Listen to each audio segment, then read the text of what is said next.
World War II, the Nazis did everything in their disposal to defeat their enemies. From mass-producing weapons to creating propaganda, they left nothing behind. We're standing on Hankley Common, and we're standing right next to one of those memorials, in many ways, to what happened on those days of 6th of June 1944 and D-Day. This is the Atlantic Wall. But that didn't mean they were not looking out for their own safety.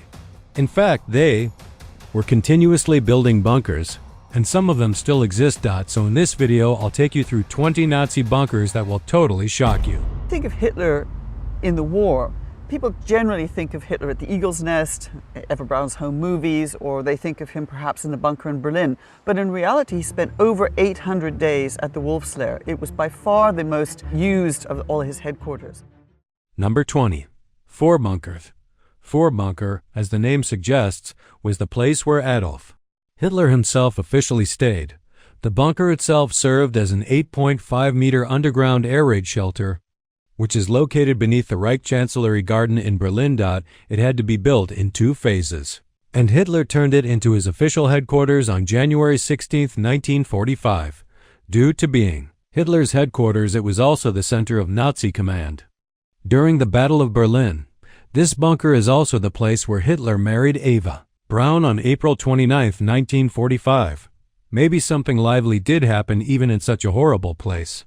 But only 40 hours later, the couple committed suicide, ending the war for good. Number 19. The Wolf's Lair, also known as the Wolfschanz, was one of Adolf Hitler's main military headquarters at Gierwach, Poland. This massive complex took 4 years to build between 1940 and 1944. Consisting of 50 bunkers, 70 barracks, 2 airfields, and even a railway station. Remarkably, the entire complex was heavily camouflaged, meaning it was no easy task to bomb it from the air. Thanks to its security, Hitler spent most of the time of war in these very bunkers, around a whopping 800 days.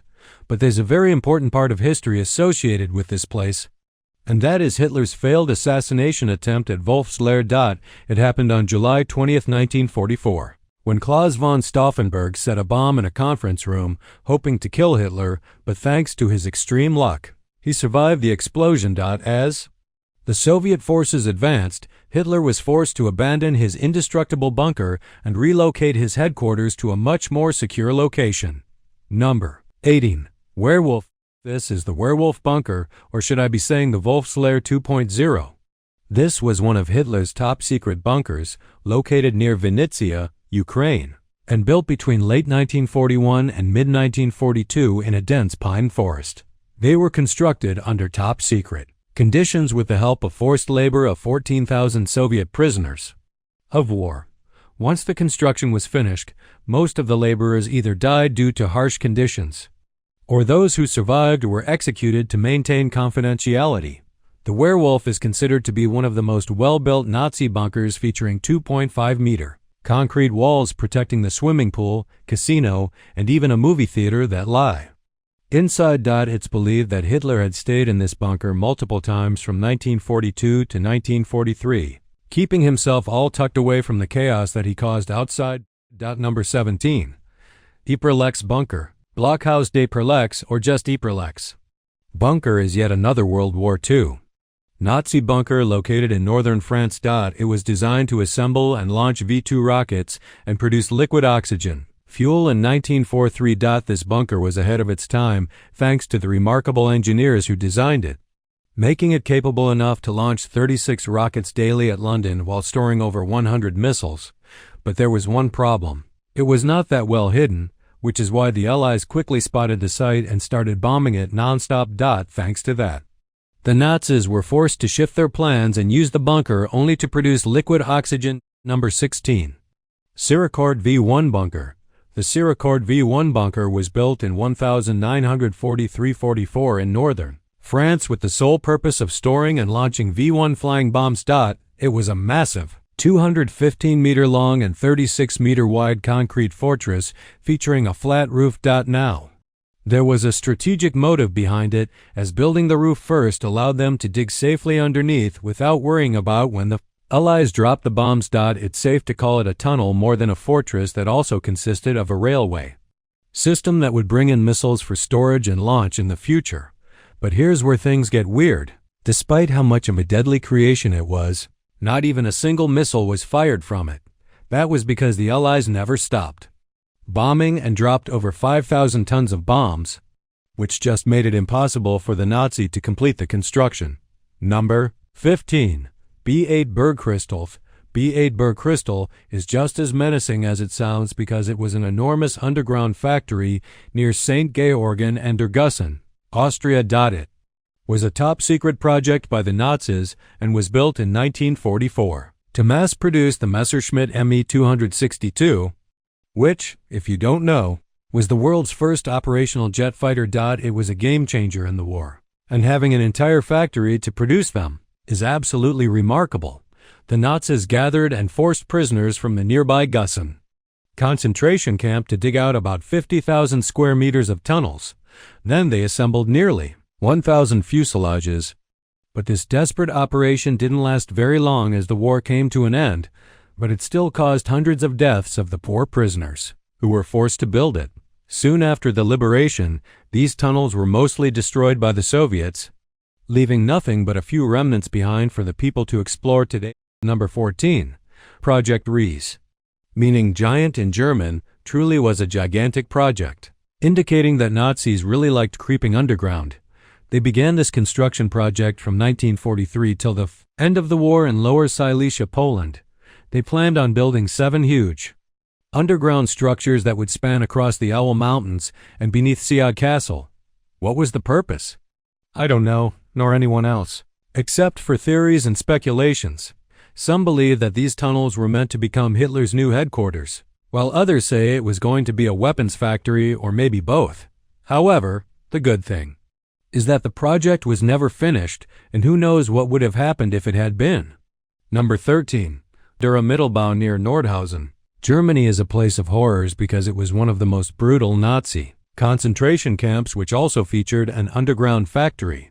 The factory was run by forced laborers who were tasked to assemble V-2 rockets.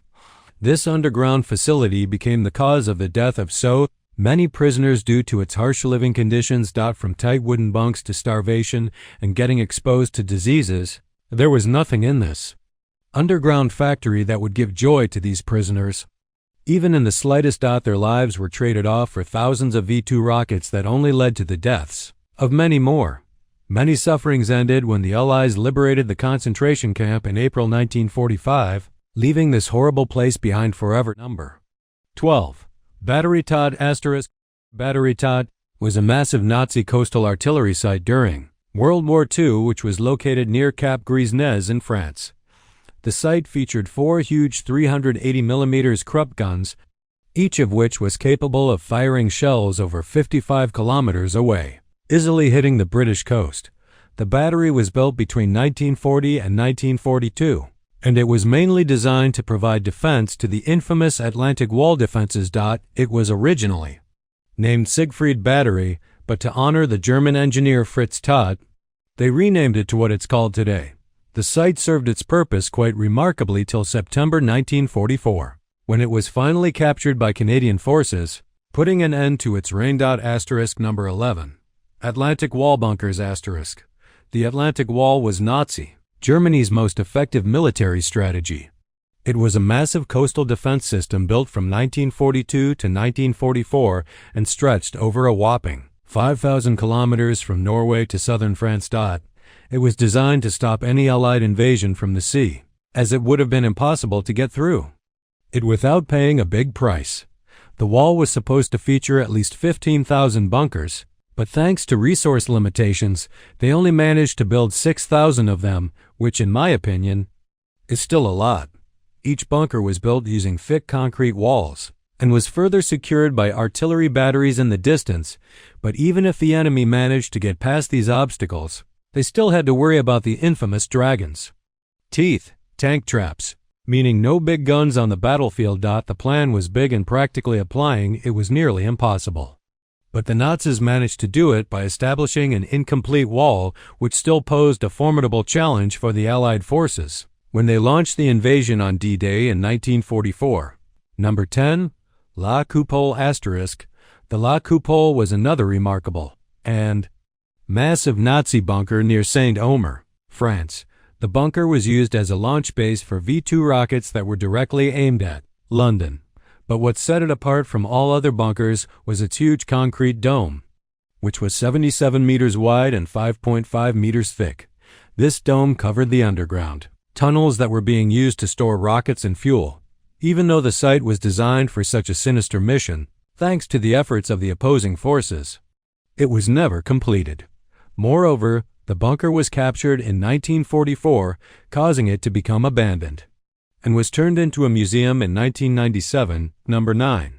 Mimoix Fortress. The fortress of Mimoix was designed by the Nazi to create an underground bunker in northern France that would house the V3 Supergun. It was a secret weapon that could fire hundreds of shells daily at London. From about 165 kilometers away, the fortress consisted of a complex network of tunnels, including 5 huge shafts which were planned to hold a cannon.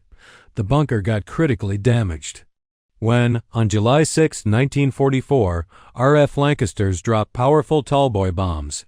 Thankfully, this attack ended the threat before the V3 could be used. Number 8. Valentine Submarine Bunker. The Valentine Submarine Bunker is no structure to portray love, but rather it was a facility to cause chaos. It was located near Bremen as a colossal structure built from 1943 to 1945, only to produce U-boats. Safely far away from Allied air raids. It was a bomb-proof factory built like a fortress and run by forced labor. But despite all of it, the bombings were too harsh and the Allied forces made it impossible to let the Nazis produce even a single functioning submarine until the war ended. Number 7. Weinget.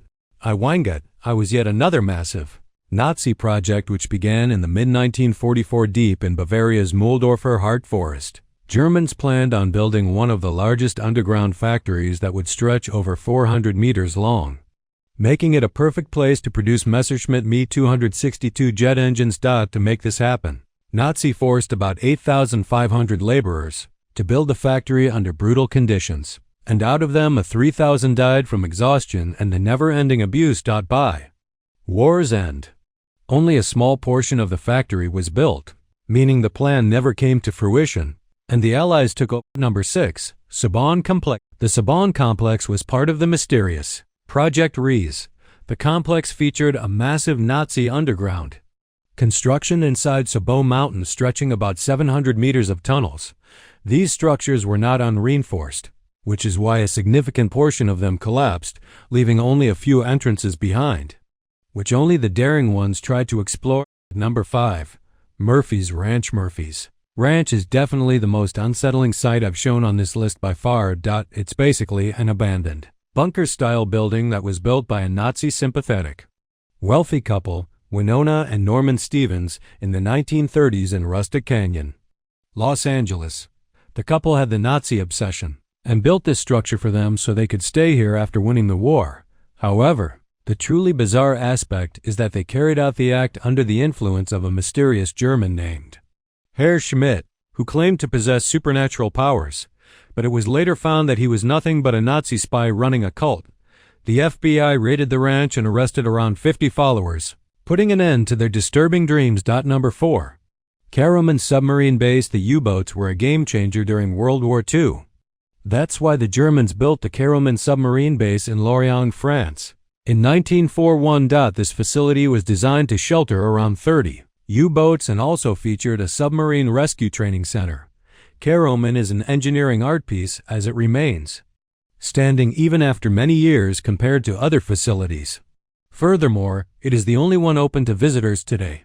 The base features several concrete bunkers, including the infamous Dom bunkers. But today it's nothing more than a museum and a tourist attraction showcasing the intense battles this place has seen in the past.